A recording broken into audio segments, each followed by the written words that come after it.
Pack fragile items for a move by planning layers, using the right containers, and packing with intention to prevent breakage.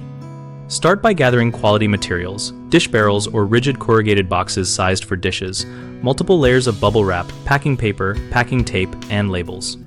Wrap each fragile item individually with at least 2 layers of bubble wrap for glass and ceramic, and use packing paper as a final cushioning wrap to prevent surface abrasion.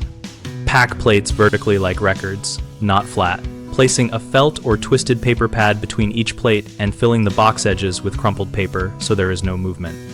For stemware and glasses, use dish barrel partitions or make tight compartments with rolled paper. Stemware should be placed upright if space allows and cushioned at the stem and base. For artwork and mirrors, use corner protectors, foam board, and consider a professional crate for anything irreplaceable or large. Secure the crate interior so the piece does not touch the outer walls. Seal boxes with quality tape, label them clearly as fragile, and write which side is up so handlers can orient them correctly during loading and unloading. People often underpack by using single-layer wraps and leaving voids that allow items to shift during transit, so always overfill with crumpled paper until the item is immobile. Another common issue is stacking heavy boxes on top of fragile boxes. Mark sides and place fragile boxes on top of stable stacks, or transport them in the car if possible.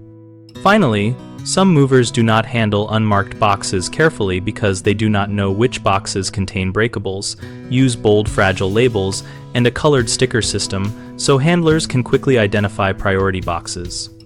BigHomeProjects.com connects homeowners with local contractors and gives practical resources for moving projects related to protecting valuables. We provide a discussion community where homeowners and contractors share tips and ask questions so we all learn from real experiences.